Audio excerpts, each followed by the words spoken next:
वक्त सब कुछ सिखा देता है, लोगों के बिना रहना भी और लोगों के बिना जीना भी। दर्द भी उन्हीं को मिलते हैं जो हर रिश्ता दिल से निभाते हैं। मतलबी होना तो इंसान की फितरत है। बारिश रुक जाने के बाद तो छतरी भी बोझ लगने लगती है। अकेले हो तो विचारों पर काबू रखो और सबके साथ हो तो जुबान पर काबू रखो। रुलाया ना कर हर बात ऐ जिंदगी, जरूरी नहीं सबकी किस्मत में चुप कराने वाली हो।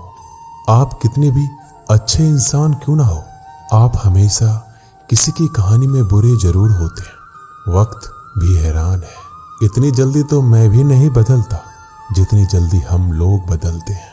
कोई तराजू नहीं होता रिश्तों को तौलने के लिए। परवाह बताती है कि ख्याल का पलड़ा कितना भारी है। किसी भी व्यक्ति की सहनशीलता एक खींचे हुए रबर की तरह होती है। एक सीमा से ज्यादा खींचे जाने पर उसका टूटना तय है। इतिहास कहता है कि कल सुख था, विज्ञान कहता है कि कल सुख होगा, लेकिन पता है धर्म क्या कहता है? अगर मन सच्चा और दिल अच्छा है तो हर रोज सुख होगा। आदत थी मेरी सबसे हंसकर बोलना, मेरा शौक ही मुझे बदनाम कर गया। श्री कृष्ण कहते हैं खोई हुई दौलत, भूली हुई विद्या फिर से लौट सकते हैं, पर क्या खोया हुआ समय कभी लौटता है? नहीं। सारी जिंदगी रखा है रिश्तों का भर्म मैंने, लेकिन सच तो यह है कि खुद के सिवा कोई अपना नहीं होता। संसार में सुई बनकर रहे, कैंची बनकर नहीं। सुई दो को एक कर देती है और कैंची एक को दो कर देती है। व्यक्ति क्या है ये महत्वपूर्ण नहीं है, परंतु व्यक्ति में क्या है ये बहुत महत्वपूर्ण है। लोगों का मुंह बंद करवाने से अच्छा है अपने कान बंद कर लो, जिंदगी बेहतर बन जाएगी। श्री कृष्ण कहते हैं जीवन में समस्याओं से कौन घिरा रहना चाहता है, कौन कठिनाइयों से घिरा रहना चाहता है? कोई नहीं। आप भी ऐसा नहीं चाहोगे तो ऐसा करने के लिए आप क्या करते हैं? ऐसा करने के लिए अधिकतर लोग कठिनाइयों से दूर भागते हैं, समस्याओं से दूर रहते हैं, और यही आप सबसे बड़ी भूल कर बैठते हैं। समस्या जंगली पशु के समान होती है, जिससे आप जितना दूर भागेंगे वो उतना ही विकराल रूप धारण कर लेगा और अंततः आपका अंत कर देगा। तो इस समस्या से कैसे बचा जाए? और इस समस्या का हल है कि आप अपने परिश्रम से, अपनी लगन से, अपनी दृढ़ता से समस्या का हल ढूंढना होगा। यदि नाविक को कुशल खेवैया बनना है तो वो शांत समुद्र में नहीं बन सकता, उसे तो तूफान का सामना करना ही होगा। श्री कृष्ण कहते हैं कि इतिहास गवाह है कि जिसकी बराबरी नहीं की जा सकती उसकी बदनामी शुरू कर दी जाती है। समय एक नदी की तरह है, हम एक ही पानी को दोबारा नहीं छू सकते। जो धारा बह चुकी है वह फिर कभी नहीं आएगी। संभल के रहो ऐसे लोगों से जिनके दिल में भी दिमाग होता है। कोई भी इंसान ऐसे ही अपने आप नहीं बदलता। जिंदगी में कुछ ऐसे हादसे हो जाते हैं जो इंसान को बदलने पर मजबूर कर देते हैं। किसी ने एक संत से पूछा, गुस्सा क्या है? संत ने बहुत अच्छा जवाब दिया, किसी और की गलती की सजा खुद को देना। वक्त के साथ चलना कोई जरूरी नहीं है, सच के साथ चलिए, एक दिन वक्त आपके साथ चलेगा। साइकिल और जिंदगी तभी बेहतर चल सकती है जब उसमें चैन हो। कुछ सच तो हम पहले से जानते थे, बस देखना चाहते थे कि लोग झूठ कहां तक बोल सकते हैं। जब इंसान का स्वार्थ पूरा हो जाता है तब वह आपसे मिलना तो दूर, आपसे बोलना भी छोड़ देता है। मुश्किल वक्त का सबसे बड़ा सहारा है उम्मीद, जो एक प्यारी सी मुस्कान देकर कानों में धीरे से कहती है, सब्र रख, सब अच्छा ही होगा। जरूरी नहीं हमेशा बुरे कर्मों की वजह से ही दर्द सहने को मिले। कई बार हद से ज्यादा अच्छे होने की कीमत चुकानी पड़ती है। किस्मत और हालात दोनों जब साथ ना दे तो उनकी भी सुननी पड़ती है जिनकी कोई औकात नहीं होती। कोशिश आखिरी सांस तक करनी चाहिए, या तो लक्ष्य हासिल होगा या अनुभव। कहते हैं कि प्यार की शुरुआत आंखों से होती है। यकीन मानो प्यार की कीमत भी आंखों से ही चुकानी पड़ती है। श्री कृष्ण कहते हैं आपने पौधों को सींचते हुए देखा होगा, या आपने खुद भी पौधों को सींचा होगा और आप भी ये कार्य प्रतिदिन करते होंगे। जब आप पौधे को जल देंगे तभी यह फलित होगा, इनमें से फूल निकलेंगे, इनकी सुंदरता बढ़ेगी। परंतु प्रतिदिन यह कार्य करने के पश्चात भी हम इससे एक महत्वपूर्ण सीख लेना भूल जाते हैं। हम कभी पौधों के पत्तों पर, उनकी डालियों पर, उनके फूलों और फलों पर जलधारा नहीं डालते, उन्हें धोते नहीं, परंतु फिर भी वह पनपते हैं, क्योंकि पौधों का जड़ ही सफलता का मूल है। यदि आप एक बार में अनेक कार्य करने जाएंगे तो आपको एक कार्य में भी सफलता नहीं मिलेगी।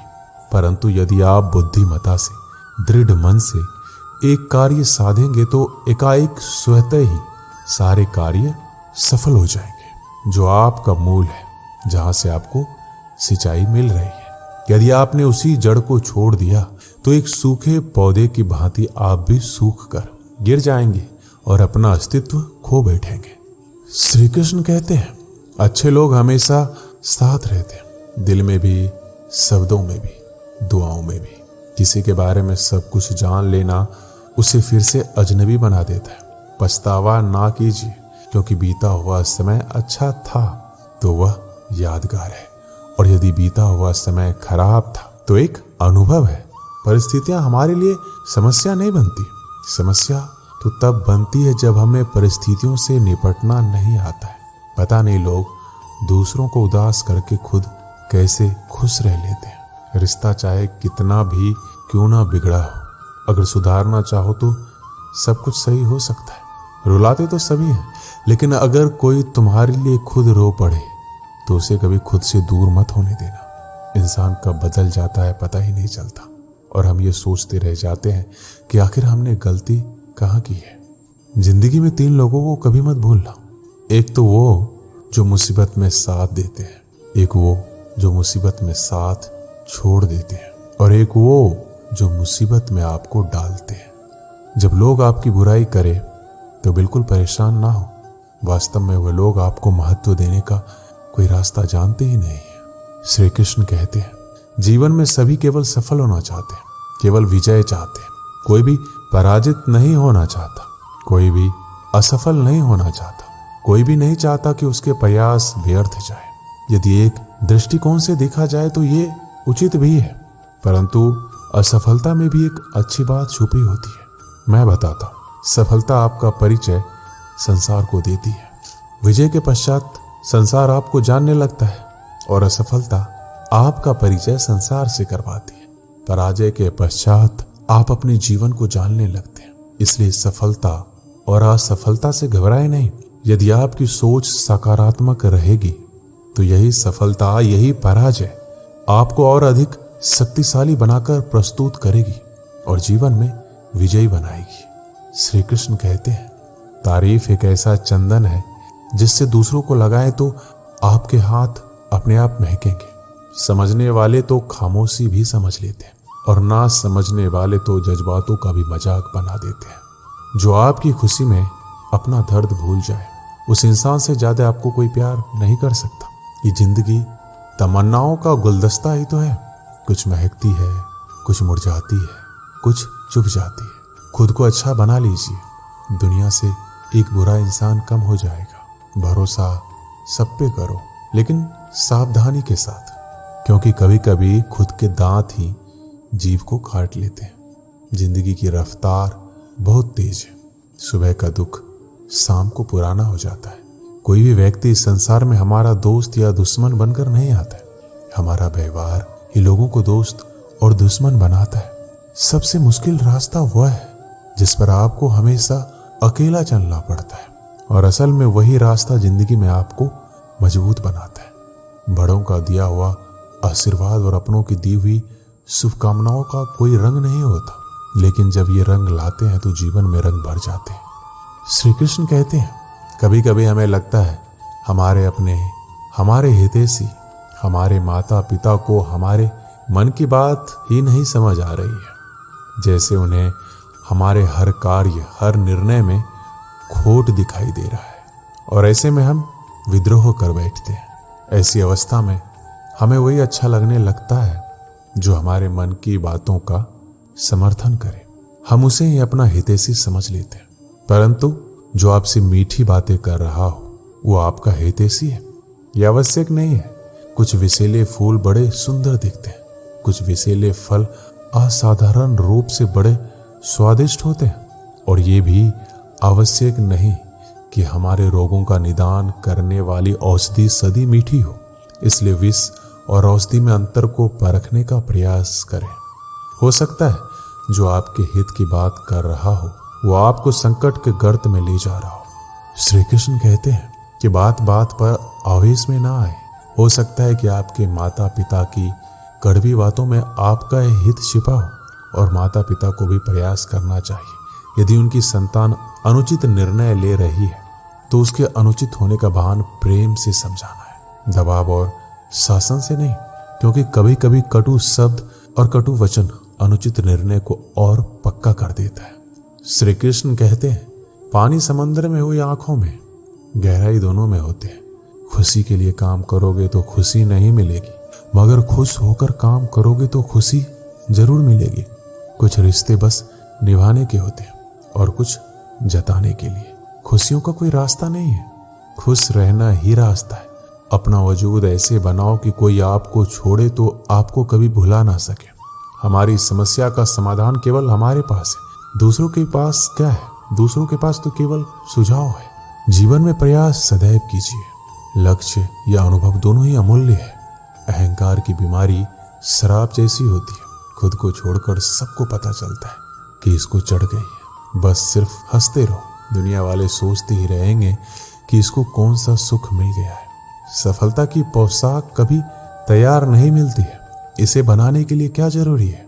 मेहनत का हुनर। खुश रहना चाहते हो तो 5 बातों पर ध्यान दो। पहला, बीते हुए वक्त को भूल जाओ। दूसरा, वर्तमान में जियो।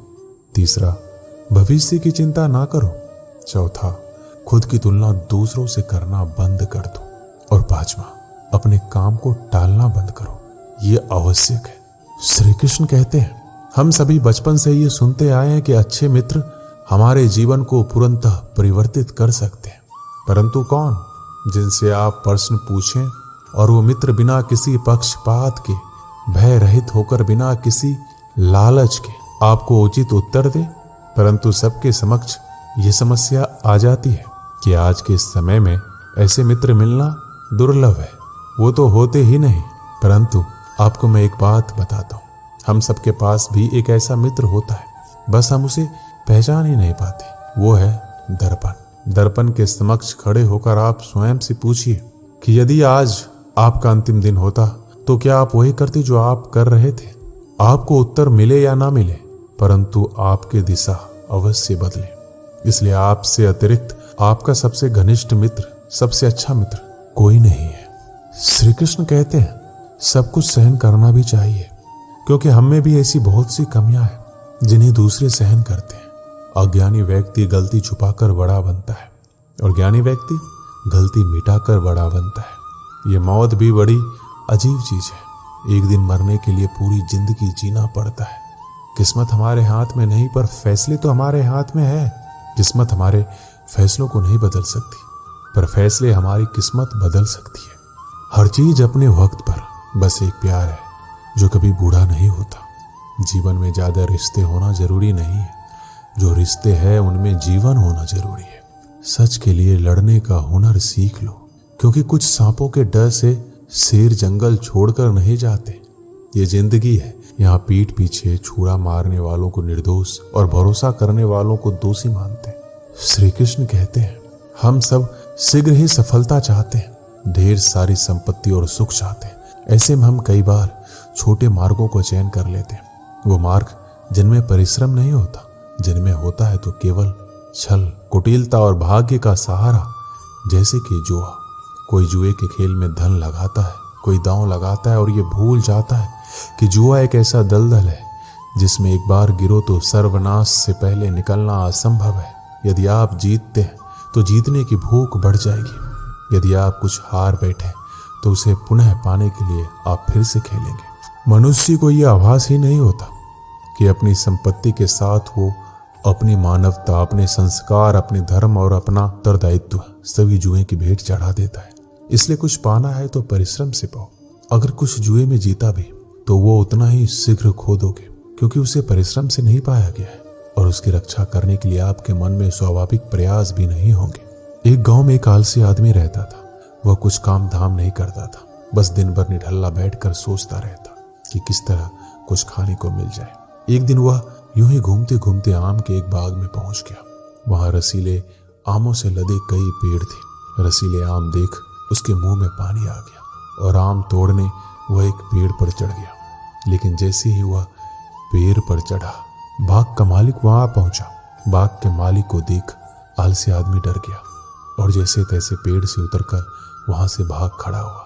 भागते भागते वह गांव के बाहर स्थित जंगल में जा पहुंचा। वह बुरी तरह से थक गया था, इसलिए एक पेड़ के नीचे बैठकर सुस्ताने लगा। तभी उसकी नजर एक लोमड़ी पर पड़ी। उस लोमड़ी की एक टांग टूटी हुई थी और वह लंगड़ा कर चल रही थी। लोमड़ी को देख आलसी आदमी सोचने लगा कि ऐसी हालत में भी इस जंगली जानवरों से भरे जंगल में लोमड़ी कैसे बच गई, इसका अब तक शिकार कैसे नहीं हुआ। जिज्ञासा में वह एक पेड़ पर चढ़ गया और वहां बैठकर देखने लगा कि अब लोमड़ी के साथ क्या होगा। कुछ ही पल बीते थे कि पूरा जंगल शेर की दहाड़ से गूंज उठा, जिसे सुनकर सारे जानवर डरकर भागने लगे। लेकिन लोमड़ी अपनी टूटी टांग के साथ भाग नहीं सकती थी, वह वहीं खड़ी रही। शेर लोमड़ी के पास आने लगा। आलसी आदमी ने सोचा कि अब शेर लोमड़ी को मारकर खा जाएगा, लेकिन आगे जो हुआ वह कुछ अजीब था। शेर लोमड़ी के पास पहुंचकर खड़ा हो गया। उसके मुंह में एक मांस का टुकड़ा था, जिसे उसने लोमड़ी के सामने गिरा दिया। लोमड़ी उस मांस के टुकड़े को खाने लगी। थोड़ी देर बाद शेर वहां से चला गया। यह घटना देखकर आलसी आदमी सोचने लगा कि भगवान सच में सर्वसर्वा है। उसने धरती के समस्त प्राणियों के लिए, चाहे वह जानवर हो या इंसान, खाने पीने का प्रबंध करके रखा है। वह अपने घर लौट आया। घर आकर वह 3 से 4 दिन तक बिस्तर पर लेटकर प्रतीक्षा करने लगा कि जैसे भगवान ने शेर के द्वारा लोमड़ी के लिए भोजन भिजवाया था, वैसे ही उसके लिए कोई ना कोई खाने पीने का सामान ले आएगा। लेकिन ऐसा कुछ नहीं हुआ। भूख से उसकी हालात खराब होने लगी। आखिरकार उसे घर से बाहर निकलना ही पड़ा। घर के बाहर उसे एक पेड़ के नीचे बैठे हुए बाबा दिखाई पड़े। वह उनके पास गया और जंगल का सारा वृत्तांत सुनाते हुए बोला, बाबा जी, भगवान मेरे साथ ऐसा क्यों कर रहे हैं? उनके पास जानवरों के लिए भोजन का प्रबंध है, लेकिन इंसानों के लिए क्यों नहीं? बाबा जी ने उत्तर दिया, बेटा ऐसी बात नहीं है। भगवान के पास सारे प्रबंध है, दूसरों की तरह तुम्हारे लिए भी। लेकिन बात यह है, वो तुम्हें लोमड़ी नहीं शेर बनाना चाहते हैं। दोस्तों, इस कहानी से हमें यही सीख मिलती है कि हम सब के भीतर क्षमताओं का असीम भंडार है, बस अपनी अज्ञानतावश हम उन्हें पहचान नहीं पाते और स्वयं को कामचोर समझकर दूसरों की सहायता की प्रतीक्षा करते रहते हैं। स्वयं की क्षमता पहचानिए, दूसरों की सहायता की प्रतीक्षा मत कीजिए। इतने सक्षम बनिए कि आप दूसरों की सहायता कर सकें। दोस्तों, इस वीडियो में बस इतना ही। मिलते हैं अगली वीडियो में। अपना ख्याल रखिएगा। जय श्री कृष्णा।